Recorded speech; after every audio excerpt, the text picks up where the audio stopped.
पर कृपा बनावेली। नवरात्रि में 9 दिन खातिर सबके घरवा आवेली। सिंह वाहिनी अम्बे रानी सब पर कृपा बनावेली। नवरात्रि में 9 दिन खातिर सबके घरवा आवेली।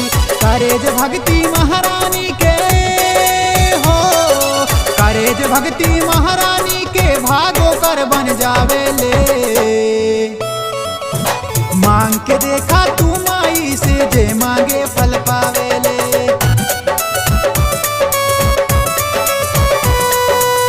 आवा आवा जय जयकारा सब जन लगा के, आवा आवा जयकारा लगा के। कारा जगराता माँ के नैया लगा के, माई जी से नैया लगा के।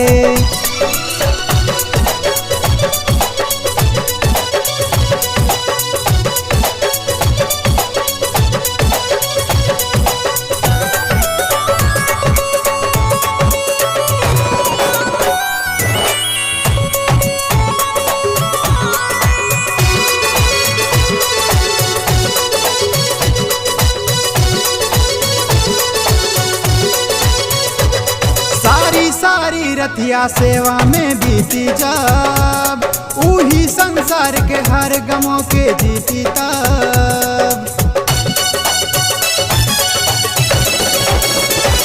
सारी रथिया सेवा में बीती जब, उही संसार के हर गमों के जीती तब। प्रेम से माला फूल चढ़ावे, मन से ज्योत जलावे ले। मांग के देखा तू माई से जे मांगे फल पावेले।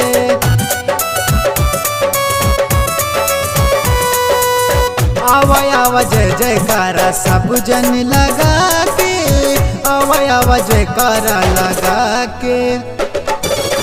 कारा जगराता माँ के नैया लगा के, माई जी से नैया लगा के।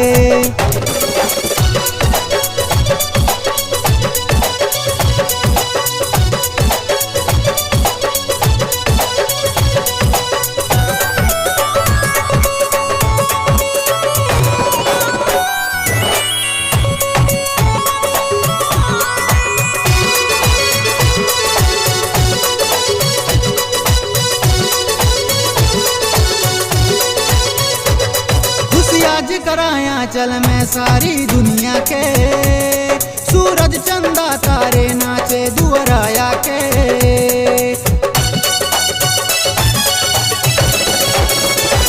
खुशी आज कराया चल में सारी दुनिया के, सूरज चंदा तारे नाचे दुअराया के।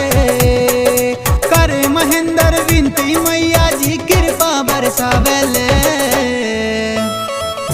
मांग के देखा तू मैया से जे मांगे फल पावेले।